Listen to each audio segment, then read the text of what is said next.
varmt välkomna allesammans. Vilken kväll vi har framför oss. Det är ju många som längtar efter att ha tid för det här som vi alla vet att man borde göra, man vill ta hand om sig, man vill träna och man vill hitta balansen till ett bättre liv. Och det värsta är att för många så faller ju det här på att vi inte hittar den där tiden. Det är ju ofta så att vi har så mycket vi måste göra hela tiden, oavsett var i livet vi befinner oss. Det är stress och det är fullt upp i våra kalendrar. Och det är ju inte alls så att bara för att man slutar att arbeta och man blir passionär, att man därför har mer tid. Nej, det är snarare då som väldigt mycket börjar att hända av allsköns slag. Då ska man förverkliga allt man inte har gjort innan och hjälpa alla, stötta alla och inte minst förstås hinna ta hand om sig själv. Så, ikväll kommer vi att få möta en innehållsrik, en inspirerande och charmerande och spännande person som är en livsstilskonstnär. Han är läkare och han är forskare och han har också kontakt med den senaste forskningen inom beteendevärlden, vetenskapen. Så han är mycket kunnig på alla sätt. Han heter Rangan Chatterjee och han sitter faktiskt i Manchester istället för att vara i Stockholm. Hello Rangan, how lovely to have you here with us. Hi, thanks so much for having me. I'm sorry I can't be with you in person, but it's amazing to see how many people in your community have joined this webinar. Thank you so much. Yes, well, we are happy to have you here this way, but of course we are a little disappointed that unfortunately you could not come over, and we all know why. I mean, both in your country and in our country, we have this, and all over the world, I should say, of course, we have this pandemic going on, we have this COVID, and that creates a lot of obstacles. So traveling is not really what one wishes for these days. So there you are, and here we are. But with this beautiful way of getting together, we can still enjoy each other's company. So it feels just wonderful and thrilling. Now, I told our listeners and viewers just briefly about you. And of course, they will shortly get to know you by listening to you. And of course, you are here with us tonight because you have a new book. And this new book, I'm sure, is already a great success and will be an even greater success. But you were in Sweden not too long ago. Is it about a year ago or so? Yeah, maybe, I think less than a year. I think less than a year. I was there earlier this year, maybe January, February. I was there actually. Okay. That's right, because I know I talked to so many people who said, "Oh yes, this is the wonderful man we listened to at this popular TV show," and of course this helps. And that book was about stress, wasn't it? Yeah, I've had two books before this out in Sweden. Hälsobalansen and Stressbalansen was the last one. Oh, you speak Swedish. I don't speak. I've learned how to say those books. The new one's a bit more challenging, actually. Förändra, ditt, how do you say 5 again in Swedish? Fem. 5 minuter I taget. Bravo! Wow! I think you deserve an applause here. Fantastic. So you're a very linguistic person, then, I understand. Hey, look, I just like to be respectful to people. You know, I'm talking to a Swedish audience. Sweden has very much always embraced my messaging. You know, my books have done incredibly well in Sweden, and I've always had an affinity to Sweden. So I really enjoy my yearly or twice yearly trips to Stockholm to do events. Last time I think I gave a talk at the Karolinska Institute to medical students, and as well as doing the TV shows. And I love the Swedish people, so it's great to be able to do this. Thank you. Oh, fantastic. Yes, I was told to convey regards and best wishes from Professor Kerstin Brismar, who met you when you were here, and who also was part of your coming out to talk to the students at Karolinska. And she said that it was, of course, wonderful and so popular, and everyone was talking about it for a long time. So let's hope that we can get over this pandemic so we can travel again and meet in real life. Yeah. But now you're here to talk about this book, which is now translated into published in Swedish, and it's 5 minutes a day to find better life. Is that so? Better balance in life? Yeah, absolutely. I think that we have overcomplicated health. I think we've made it feel like it's about deprivation, punishment, restriction. We have to do lots. It has to be 1 hour.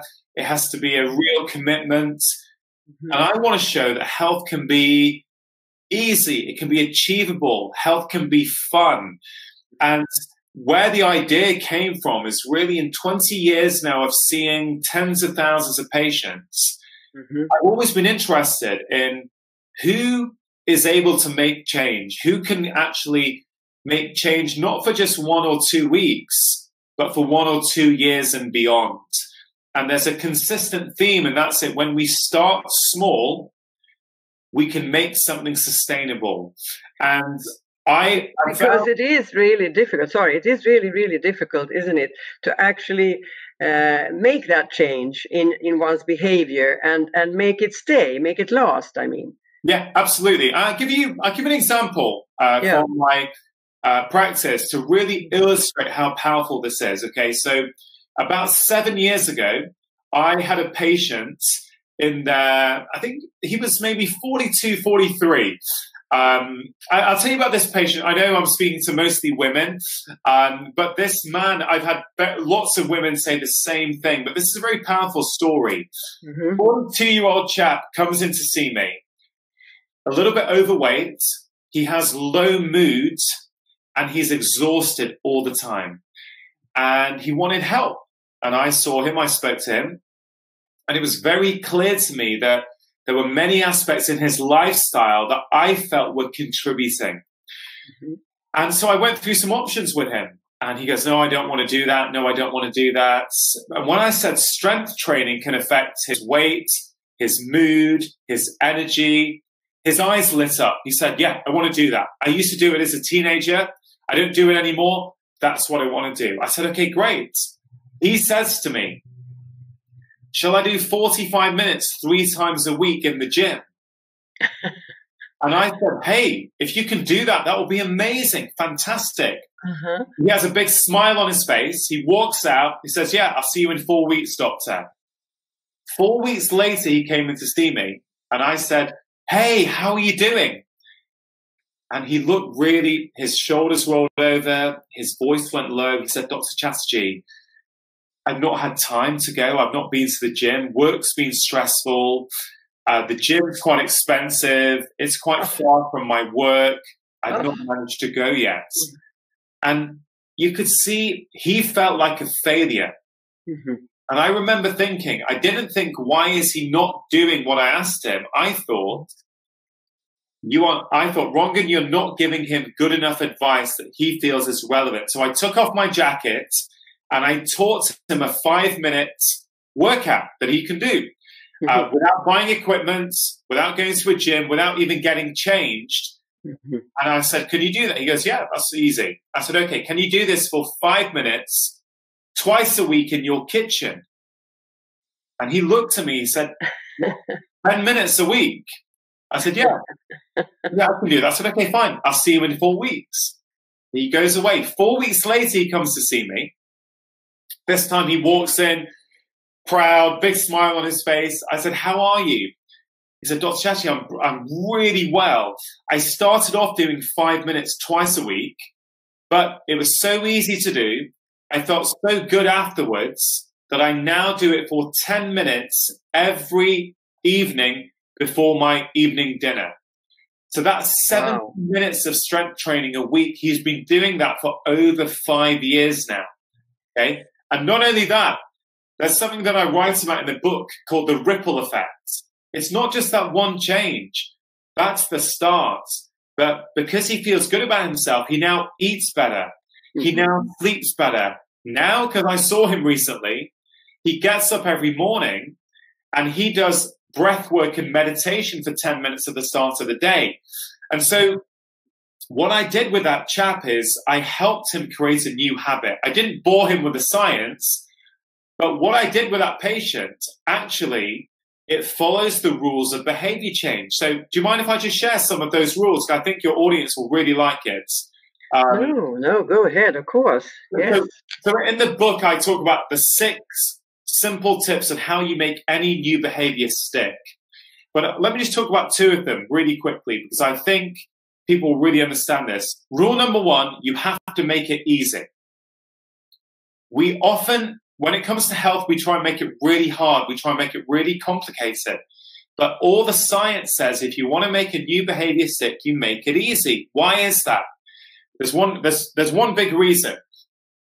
Motivation comes and goes. It's called the motivation wave. Now, we all, when we make a health plan, we think, oh, you know what? I'm going to have all this motivation forever, like at the start of January. Yeah. And we say, I'm going to go to the gym 4 times a week. And we do that for the first 2 weeks. And then when life gets in the way, a busy day at work, children to get to bed, homework to do, you don't do the behavior unless it's easy. And that's why you have to make behavior easy, because then even on days when you're stressed, and there's a lot of stress and anxiety going on in the world at the moment, yes, you will still do the behavior if it's easy. And business understand this. So Amazon, right, the big global shopping chain, okay? Amazon, when they moved to one-click ordering 5 years ago, their profits went up by $300 million a year, just from that one change. Because 5 years ago, you had to take 4 or 5 steps, place the order, check the order, enter card details, enter expiry dates. Every step you take is a reason to back out and not make the purchase. Netflix, YouTube, they all do the same thing. They roll one video into the next because then it's easy to stay watching. But humans, we don't apply the same principles for our health. And so if you make it easy, people do the behavior. That's rule number 1. Rule number 2 is, where do you put that behavior in your day? A lot of us say, oh, I'm going to meditate when I have time. That never works. You need to think about where it's going to be in your day. Every behavior you do as a human being needs what's called a trigger. So for me and you to be on this call today, I had a reminder in my calendar saying, at this time, you're going to be on a call doing this webinar. That's quite reliable. It's the most reliable form of trigger is when you put a new behavior, you stick it onto an existing habit, right? So I'll give you an example in my life. I do a 5-minute strength workout every day. I haven't missed a day in 3 years. Now, I've not missed a day because I'm more motivated than someone else, or I have more discipline. No, I understand human behavior. So what do I do in the morning? I make myself a nice strong cup of black coffee. And I know from last time I was in Sweden that the Swedish also like their black coffee in the morning. So I come into my kitchen in my pajamas, I weigh out the coffee and I put it on a timer for 5 minutes to brew. In those 5 minutes, I don't check email. I don't go on social media.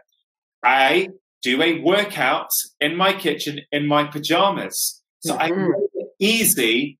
And I've stuck it onto a behavior that I already do. Nobody needs to motivate me to have my coffee, right? I'm going to make it in the morning. So that's what I did with that patient. I made it easy for him.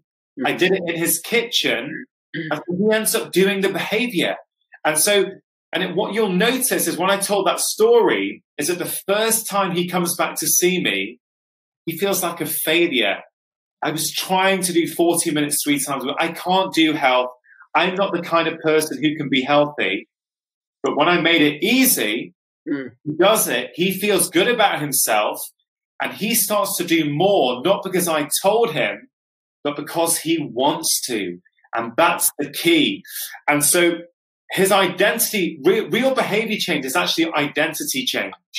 Because he now is the sort of person who can follow the health plan. And so, I mean, I could talk, there's lots more like that in the book, but that's a real flavor. And for everybody watching now, if you have had a new behavior or a health habit you've tried to bring into your life and you've not managed to stick to it, I'm going to ask you, did you follow those 2 rules? Because I bet you didn't follow at least one of them. And when you follow those rules, health becomes easy, health becomes fun, and all you have to think about is toothbrushing. Right? I don't know what people do in Sweden, but in the UK, we do 2 minutes in the morning and 2 minutes in the evening. Is that the same in Sweden, roughly? Yes, yes. Right. So that means we're all giving 4 minutes a day for our dental health. We don't go, oh, I'll brush my teeth when I remember. We don't, we make it easy. When you go into the bathroom, your toothbrush and your toothpaste is there. So it's easy to do. And the question here is, we don't not brush our teeth on Monday, Tuesday, Wednesday, Thursday, Friday, Saturday. And on Sunday, we go, you know what? I'm going to give my whole mouth a big, deep clean for 1 hour on Sunday. No, we do a little bit every day. And that's always been important. But now in the times in which we're living, when people are worried, they're anxious, they're stressed, I'm saying in my book, you give your tooth and your dental health 4 minutes a day. I'm asking you to give 5 minutes a day to your mental health, 5 minutes a day to your physical health, and 5 minutes a day to your emotional health. And I have seen the transformative effect of doing this. The plan in the book is not only the easiest health plan that I think people will have seen, but it's arguably one of the most effective because it's all based on the behavior change science. Incredible. Well, it sounds easy and it sounds realistic. Everyone can do it. So, yeah, they can. And so, shall I? Look, I know at the moment, people are suffering with anxiety. Yes. People are very stressed, right? So, to give you this an overview, the book has 40 to 50 5-minute recommendations, what I call in the book health snacks. They're not literally snacks, although 2 of them are. But they all take 5 minutes and they're all completely free of charge to do, which is what I'm very proud of. I think health should be accessible to every single person, not just to the wealthy. And what's really interesting is that you don't have to do all 40. You just have to do 1 or even just 3 a day, right? 1 for your physical health, 1 for your mental health, 1 for your emotional health. And I give you lots of options. So within mental health, there are lots of options. There's breathing practices that take 5 minutes. There's meditation practices. There's journaling exercises. And you just choose the one that you want to do. If you don't like one of them, ignore it. Another rule of behavior change is don't try and do something you don't want to do. You very rarely manage to make that behavior stick in the long term. But for anxiety, there's 2 journaling exercises in the book. And journaling is when you write down your thoughts. It's one of the most powerful ways of taking the worries that are inside our heads and processing them and putting them on paper. Well, excuse me for interrupting, but I was just thinking, what you're now getting into is, of course, so relevant for what's going on now when we're all worried and filled with anxiety because of this terrible pandemic going on everywhere in the world. And so what you're saying is the best way to clear one's brain or mind is to write down what you're thinking. Is that... Absolutely correct. And what's really interesting is there's 2 ways to do this. One is for 5 minutes, with a cup of coffee if you want, write down everything in your minds. Okay, you're not submitting it. It's not for anybody else to look at. Okay. Just for you to do. You don't have to read it back. But what we know from the research is that simply writing out your thoughts processes them. And if you don't process your thoughts, they stay with you all day. They can affect your relationships, how you feel about yourself, your well-being. And I remember the first week this book got released in the UK, I had so many messages from women actually saying, Dr. Chatterjee, that exercise is incredible because I knew I was worried. I didn't know what about. And within 3 days of doing this exercise, I wrote down 5 things that I was really worried about that I had buried down. And I think this is a very effective exercise for everyone, but particularly women, women actually suffer more anxiety than men when you look at the statistics. And journaling really helps them. Now, if people want a bit more structure, there's another exercise in the book called the 5-step release. And people might want to write this down. If you're feeling anxious, ask yourself these 5 questions. What's one thing I'm anxious about today? What's one thing I can do to prepare for it? What's one reason it probably won't be as bad as I think it's going to be? 4, what's one reason I know I can probably handle it? And the final question is, what's one upside of the situation? That really takes 2 or 3 minutes to do. It doesn't even take 5 minutes, but it's a very simple 5-question exercise that, again, really helps people with anxiety. And I've seen it help people's mood, stress, all kinds of things, sleep quality. And so if anyone's watching this now and they struggle with anxiety, I challenge you for the next 3 days, do that exercise every morning and observe what happens. But look, the key thing to say is there are so many 5-minute exercises for mental health. People just choose one. That's it. So simple. So to deal with anxiety, we should write it down, whatever is on our minds and our brains. And I smiled when I read in your book, or I listened to your book rather, when you said that if you don't want anyone to read what you've written down, you can burn the paper. I have 2 patients who do that. They don't want their husbands or anyone reading it. So there's actually a very therapeutic process. They write it and then they light it and they throw it. And again, you don't have to do that, but actually some patients actually find that very, very therapeutic. I want to say mental health problems, anxiety, stress, actually, you know what? A few small changes to your lifestyle make a huge difference. And actually, can I share something with you? So it's a very powerful message I received a few weeks ago. And I posted it on my Instagram page. I wasn't going to say it, but I think given how much people are struggling at the moment, I'm just going to share this message because it's very, very powerful. And for anyone who thinks 5 minutes is not enough to make a difference, right? I just want to read you this message because I think it's one of the most powerful messages I've ever received. And it's basically from a mother. Hello, Dr. Chatterjee. I know you must get a lot of messages, but I wanted to let you know that my friend's daughter has tried to take her own life and commit suicide 2 times since the pandemic started. Oh. There were many reasons for this, but I decided to lend her my copy of your latest book, Feel Better in 5. I spoke to my friend recently. Her daughter doesn't read books at all, but she's picked up your book and she started applying what's in it. She's exercising regularly. She's back at school. She's making more friends and she's generally more happy than she's been in years. I want to thank you from the bottom of my heart because this book that you have put together has just saved the teenager's life. Wow. Now, I share that because, and I get tearful even reading that message. I've had many messages like that during lockdown, specifically about the book and how it saved people with really bad mental health problems. And that's because it sounds like a gimmick, but it isn't. 5 minutes a day starts to change your identity. It's so simple that you can do it. Within a few days of doing it, you're going to feel like a different person. Breathing, breath work is so powerful. There's 2 really nice breath work exercises in the book.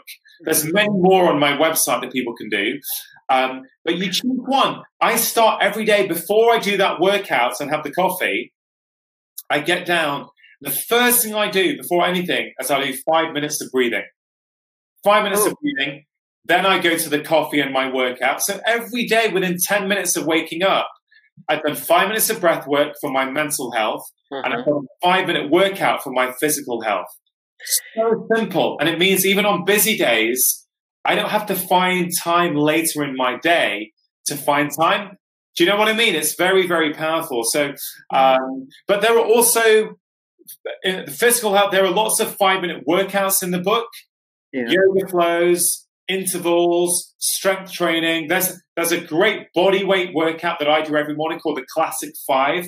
The 5 impactful body weight exercises. Well, Rangan, I have to ask you then. So when you say 5 minutes, in other words, it's 5 minutes, but preferably at least twice or 3 times a day. Yeah, exactly. Okay. So what I say in the conclusion, and I make it very clear, ideally, I would say do 5 minutes mental health, physical health, and emotional health each day. Right? But if that feels too much, do not let that put you off. Start with 5 minutes in just one thing and do it every day. That's how you build new habits. It's the small things that are done consistently, just like brushing our teeth. So, you know, physical health, mental health, important. But can I just, I mean, I think there's time to cover the last. Oh, we have a lot of time. Go on. Please. The final part is the emotional health, and I call this heart health in the book, right? Yes. It's like play on words, because when we think about our hearts, we think about this physical organ that pumps blood around the body. And that's what I was taught at medical school. But heart health has a different meaning. Artists, poets, songwriters have been talking and writing and singing about the heart for years, and that's about connection with other human beings. That is what makes us human. And that is what at the moment is really difficult for people when we're not mixing and mingling. Now, this is toxic for our health because loneliness now, the feeling of being lonely is known to be as harmful as smoking 15 cigarettes per day. Just feeling lonely. People who feel lonely die 50% more likely to die earlier, 30% more likely to have a heart attack or stroke. So it changes you physically. And that's why this final section of the book is the most important.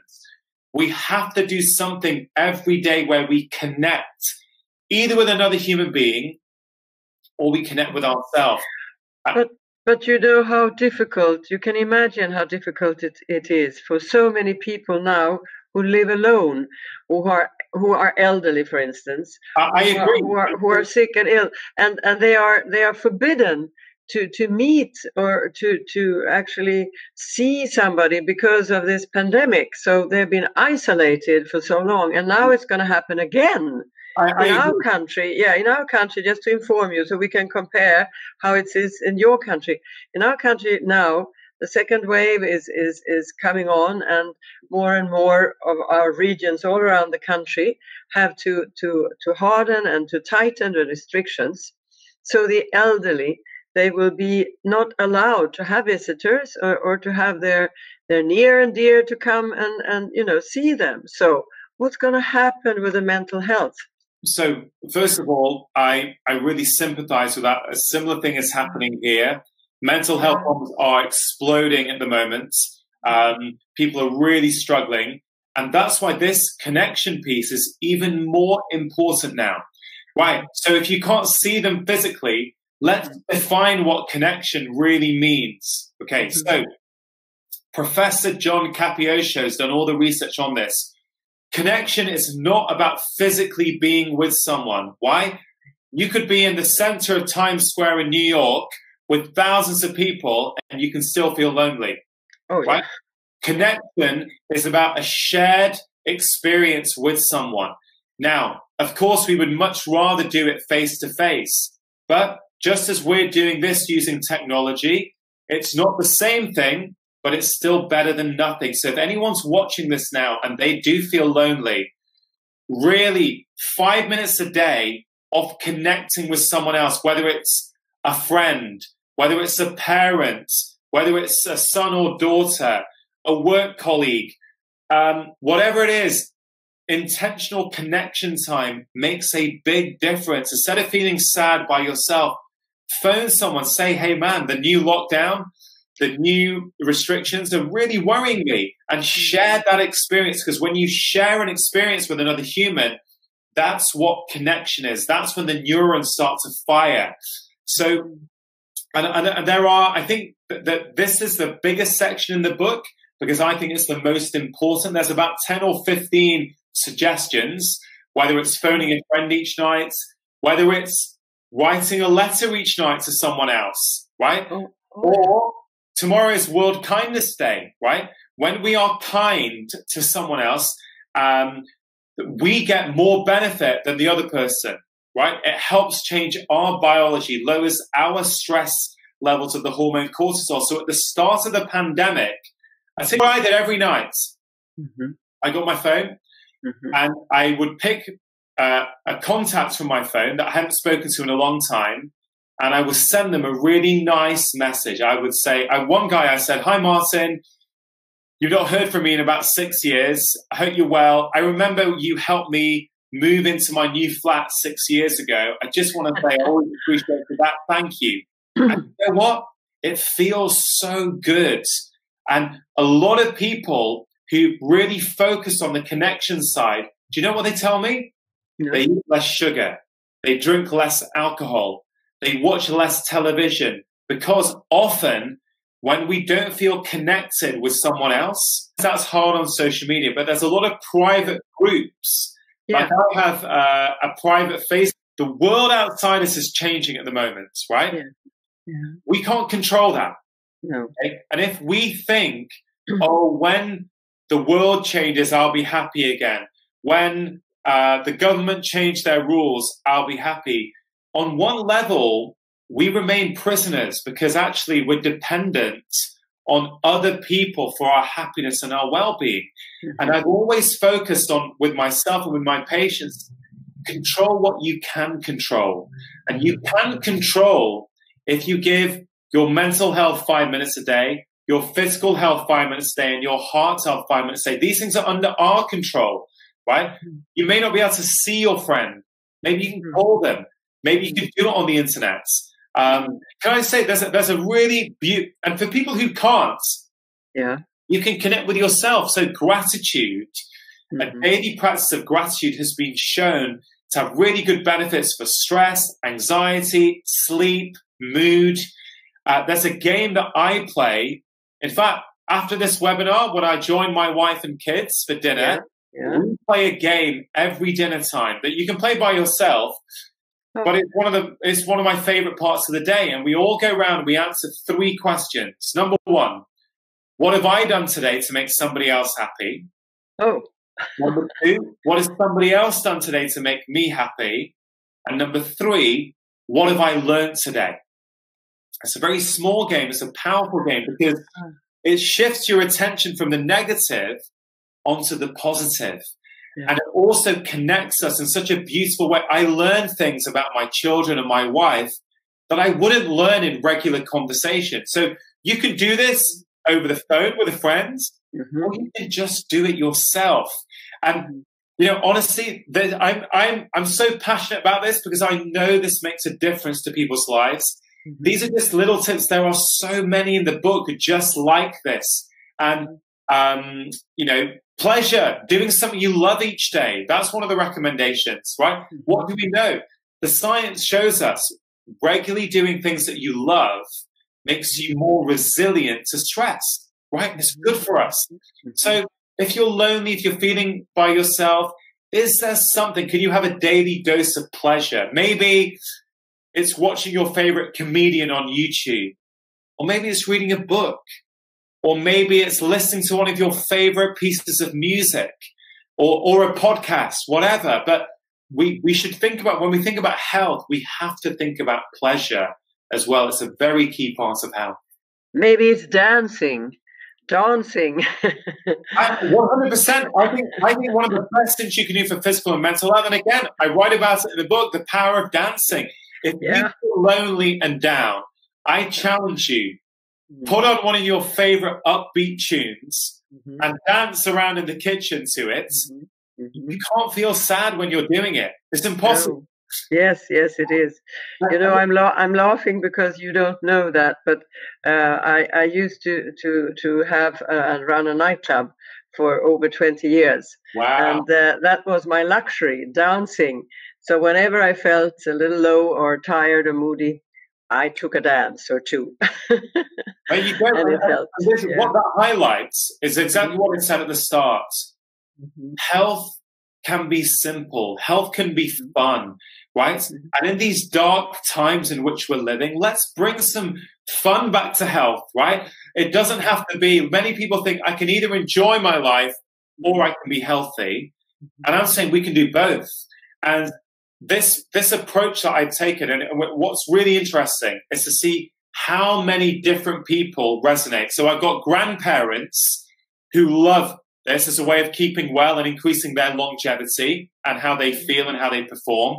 I've got busy mothers who are trying to juggle all kinds of commitments. They've got time to do this plan.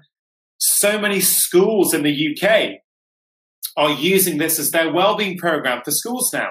And I spoke for the PEP. Do you know the PEP Forum in Sweden? It's about health and children's health, and it's I think, linked with the Crown Prince. Yes, now I know. Yes, of course. I gave a talk for them this morning on children and what we can do. And the plan, if anyone's watching this and they have children or grandchildren, my children who are 10 and 7, they do this plan, right? They've got their 3 health snacks. Everyone in the family's chosen their own. My son is doing journaling each morning.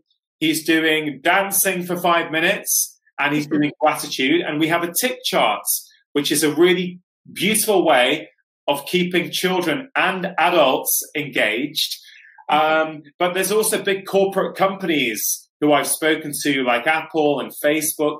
They're also using the principles I've outlined, because the 2 biggest obstacles to health for many people are, number 1, time, and number 2, money. And with this book, I've taken them both off the table. Everything takes 5 minutes or less, and everything is free. It is incredible. I mean, just knowing that it's possible, knowing that everyone can do it, any age and any group or alone. I mean, that's fantastic. Yeah, there's a story in there with this 44-year-old mother who's got 3 kids. She's busy working. Her husband's busy working. She had really bad migraine headaches, and I felt stress was driving them. The medication wasn't helping her. She didn't like the side effects, and I was trying to get her to engage with something to reduce stress. And she said, "Dr. Chatterjee, don't tell me about yoga. I'm not a yoga kind of girl. I'm not going to do yoga." I said, "Okay, no problem." No problem. And we were trying to find something. And do you know what she discovered that I helped her with? Coloring books.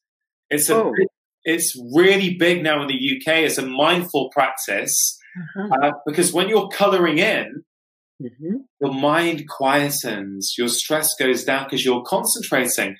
And I helped her, and I taught her how to do this. And every morning she'd have a cup of tea, and for 5 minutes, she would color in. And honestly, within a week, her headaches had gone down by 50%. And within 3 months, she was hardly getting them anymore. Now, it wasn't just that one thing. That's how it started. But again, it's the ripple effect. Because she started to feel better, she then went for a 15-minute walk every lunchtime.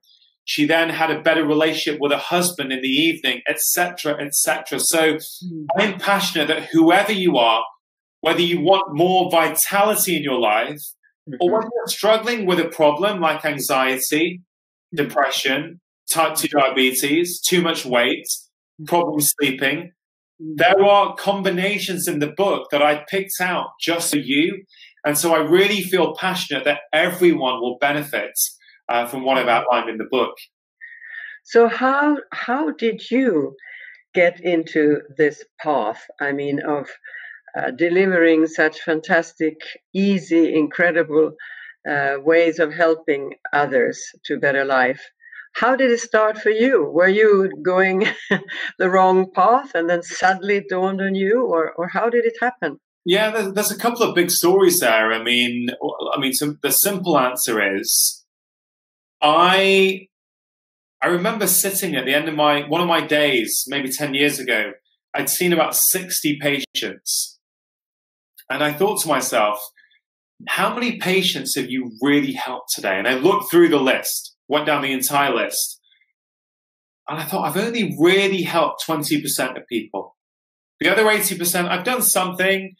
I've sent them off for a test. I've given them a medication. I've done something, but I knew I wasn't getting to the root cause of their problem. And I was very frustrated. I thought, I can't spend the next 40 years doing this. I need to help people. I need to empower people to get to the root cause and make health fun. So I went around the world studying. I did lectures. I became obsessed with research. There's a story that we probably don't have time to elaborate on, but when my son was 6 months old, he nearly died, basically. We were on holiday in Chamonix in France to go skiing, and my son had a convulsion, and he stopped moving, and we took him to the hospital, and he was there for 5 nights. He had lumbar punctures. We were really scared. And it turned out that he had a preventable vitamin deficiency. And long story this, I have a TED talk on the internet where I outline the story if people are interested in it. It's only 15 minutes long, so it's very simple to watch. But essentially, at that time, I'm trained as a kidney specialist, as a GP. I've got a degree in immunology, the immune system. And I thought, how with all my training has my son nearly died from a preventable vitamin deficiency? And I had a lot of guilt. And I made myself a vow when he came out of hospital, because acute medicine saved his life. But then they didn't tell me anything. Like I said, well, vitamin D is a critical nutrient for the immune system. He's been low in this his entire life. That's why he had a convulsion. You said vitamin D. Vitamin D, yeah. Okay. Which is very important vitamin for the immune system. And I said, what are the implications if he's not had this? And no one could answer. And then I started researching. I thought, well, is this why he's got bad eczema? Is this why he's got a few allergies? And I made myself a vow that was, I am going to return my son to full health as if this has never happened. And I became obsessed. I would read research, nutrition. I would go around the world. I basically studied all the things that medical school didn't teach me. And then I started applying those principles with my son. He is now a thriving 10-year-old boy who's in excellent health. I applied the same principles with myself, my wife, my mother. Everyone would be better. My mum, who's 80 years old, 10 years ago, she was on 14 tablets a day. 14 tablets. Yeah. Blood pressure, pain. Not so uncommon, you know that. Yeah. Now, at 80 years old, she's on 0. Nothing. She takes nothing. But what does she do? She does. She had chronic pain. She does the program that I outlined, right? Breathing every day, yoga. She does a bit of strength training. She does gratitude. And this stuff is powerful. I'm not saying nobody needs medication. No. Many people do. Many people think this one, why I think it's so special is I've made it even simpler. Like, I don't think I could have written this without the first two, because actually making things simple is actually very difficult. It's the hardest thing, is to simplify something right down to its core. But I don't think I can make health any simpler than what I put in this book. I really don't. And do you the easiness or the possibility to actually make these changes and absorb your philosophy? Yeah, definitely. I think, and again, this is a gross generalization. I'm not saying this is absolutely with everyone, but in general, because most of my patients are women, most of them. And in general, women I've seen are the nurturing sex, right? So they're the ones who will often not put themselves first. They will do what they need to do for their partner, for their children, for their parents. But often they don't create and they don't value time for themselves. So I found with women, I have to really spend time explaining why taking 5, 10, 50 minutes a day of me time, time where they're nourishing themselves, not for their husband, not for their children, but just for them, can be so powerful.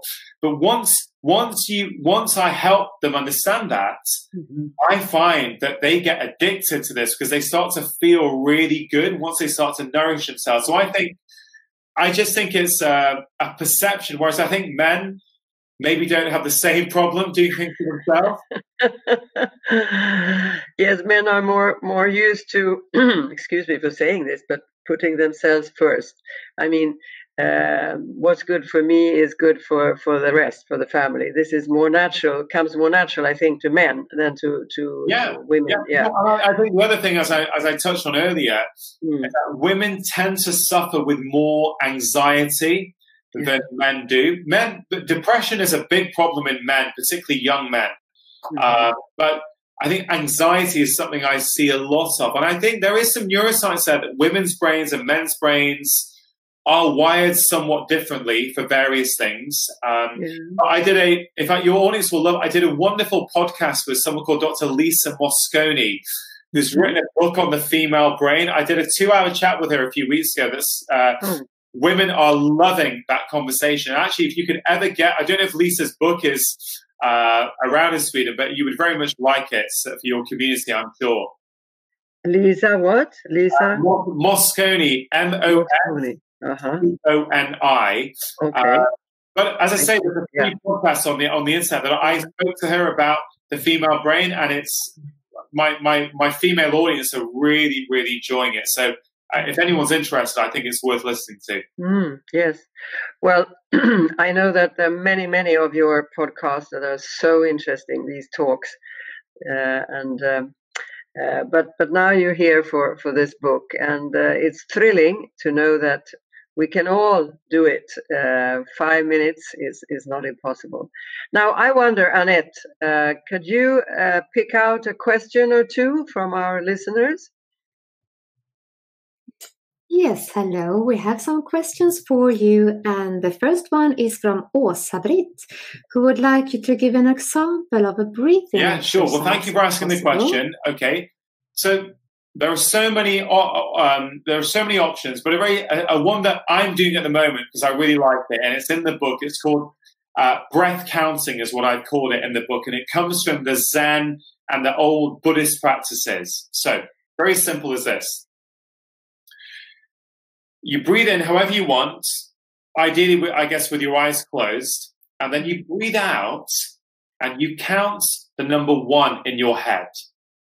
Then you breathe in again. You breathe out and you count 2 in your head. So just try that in silence. So just breathe in, breathe out, say 1. Breathe in, breathe out, count 2. Now, what you will do is the goal is to get to 5 and then return back to 1. It sounds really easy. But if you do this yourself in silence, what often happens, once I got to the number 30, before I realized that my concentration and my mind had wandered. So this is very good to train the mind for concentration. It sounds simple, but actually to do it to 5 and stay focused and go back is actually very difficult. So it trains concentration, focus, it helps reduce stress and anxiety. So there's some other ones. Where you got into, with Deepak Chopra, you got into the awakening, or? You can change who you are through what you do, right? So a lot of time we have an idea of who we are, what we want to be, but we don't take any action to help us on that journey. And I say, let's flip self-awareness and understanding yourself.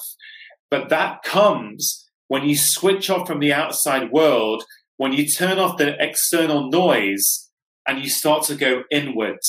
And all of these practices, although they're very simple to do, they help you start to gain awareness of who you are. So really, I totally agree. And that chat with Deepak Chopra was, it was an in-depth chat, but he's a big fan of a lot of these exercises because these small things done consistently, they make you more aware. Wonderful. Okay, Annette, you have another question? Yes, we have Alexandra, who is wondering on your takes on food for health. What should we think about when it comes to food? Yeah, great question, Alexandra. Thank you. So I do cover a little bit of this in the book. It's not a big feature in this one. So food has become complicated. Okay, there's lots of dietary tribes, low carb, low fat, vegan, plant-based. And the reality is, if you look at all the evidence, right, the consistent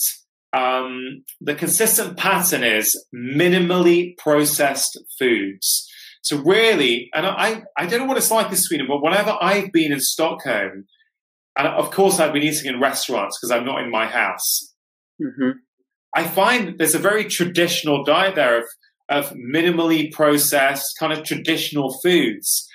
And I think if you stick to minimally processed foods, you can't go far wrong. It's the highly processed foods that we eat that start to drive up inflammation in the body. So, that really is the rule that actually all dietary tribes around the world, which do well, whether they're low carb or low fat, they all tend to have minimally processed foods. So these are foods that you can tend to recognize what they are.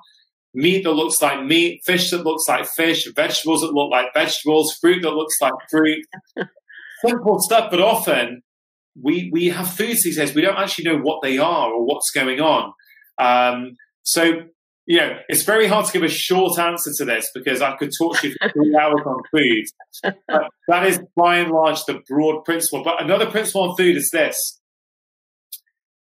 Try and eat all of your food within 12 hours. Right, up until 50 years ago, pretty much every human on the planet was doing that. All we're saying is for 12 hours and every 24 hours, don't consume food. And hopefully you're sleeping for 8 hours of those. It's very easy. That would be like breakfast at 7 a.m., dinner by 7 p.m., or 8 till 8. And you allow your body a break from food. And the research has shown that if all you do is put your food in a 12-hour window, you can improve blood sugar control, you can improve immune system function, which is very important at the moment, and you can lose weight. So there's two very simple tips there that I wish I had more time to talk to you more about food, but I hope, Annette, that's useful for you. Fantastic. Okay. Any other question, Annette? Or? Okay, let's take this one. Some different participants wonder if you have exercises in the book to help them sleep better. 5-minute exercises in the evening. Yeah, that's a great question. Look, there are things for absolutely everything in the book. Yes, there are 2 5-minute yoga flows in the book that I put together that a lot of people are finding very beneficial, particularly in the evening, to switch off.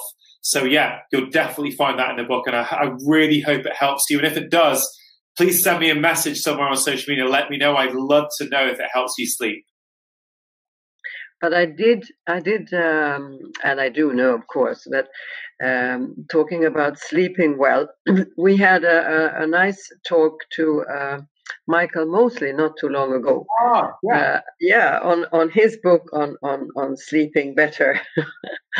Anyway, to do exercises just before going to bed could be, harm your sleep if it's not yoga, that is. Definitely. And you've got to do the right exercise at the right time. Something energetic in the evening is often not a good idea because it can raise your heart rate and it can make it hard to fall asleep. But something like yoga or slow dance can be very powerful.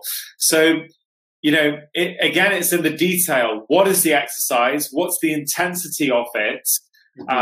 But yeah, there are certainly options for all manner, all times of the day in the book. So, Annette, I really hope that helps. It wasn't Annette. Who asked that question? Was that Annette?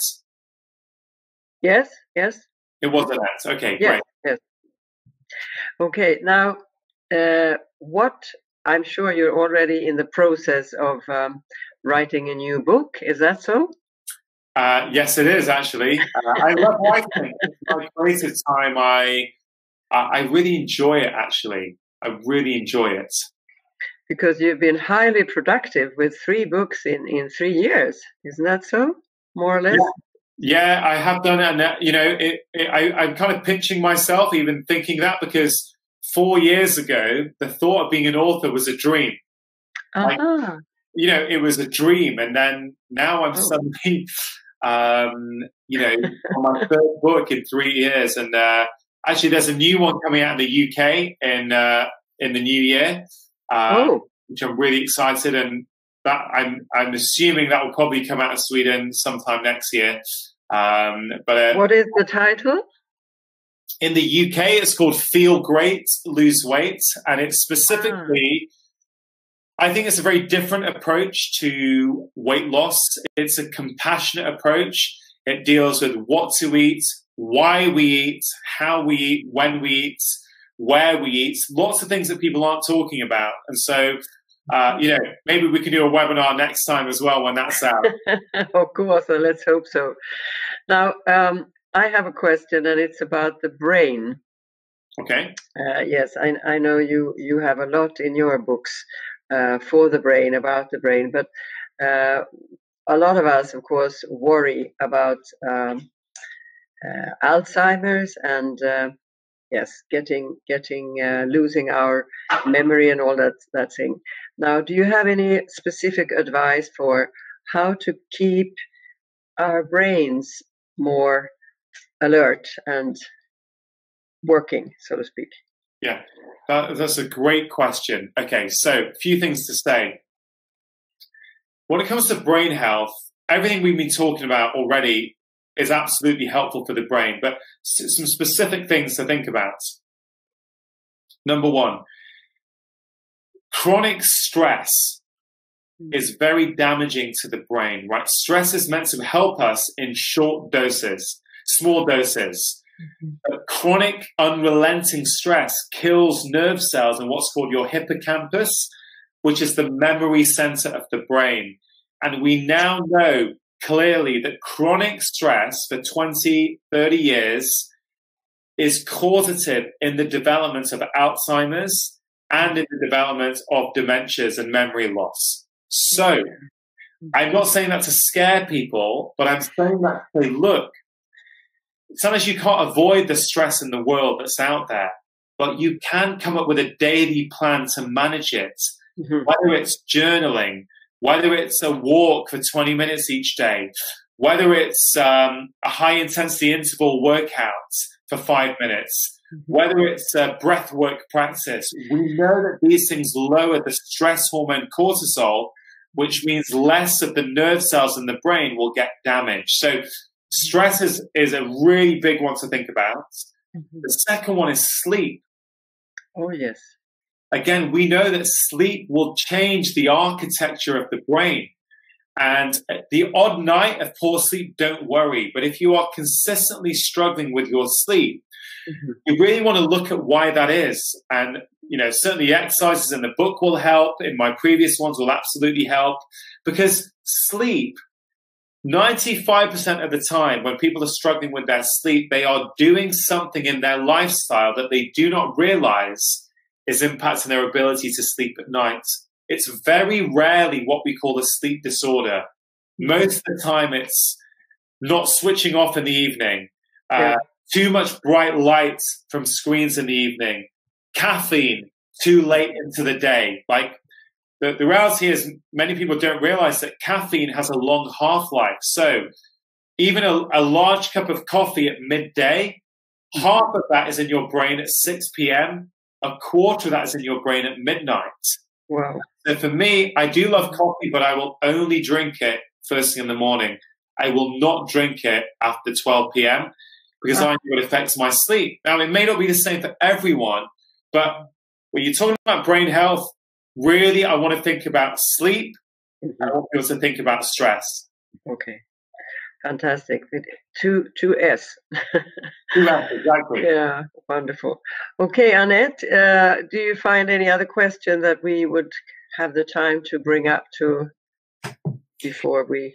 We don't have so much more questions, rather a lot of thank you notes and a lot of appreciation for your work. And we have, for example, Birgitta saying, enjoying every moment of your talk. Thank you so much.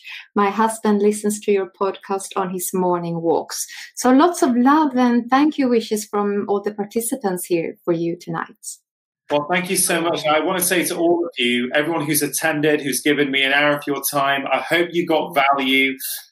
Thank you to the club for inviting me, because I feel very honored to speak to you all. And if there's anything I can do to help in the future, please, just reach out on one of my social channels. I'll do my best to help. But for those of you who do choose to get the book, I really hope it helps you. Thank you so much.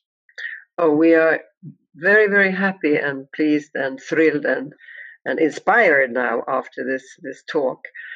And we wish you all the best for the future. And let's hope that this pandemic will pass so that people can feel better. Yeah, but in the meantime, stay safe. I hope you're well. And next time, I'll see you in person, I'm sure. Okay, well, thank you very much for having me. Stay well, stay safe, have a wonderful winter. Thank you. Ja, kära tittare och lyssnare. Det var väl en fantastisk dialog och en person vi fick möta här med mycket att ge och dela med sig av. Tack för ikväll och väl mött snart igen.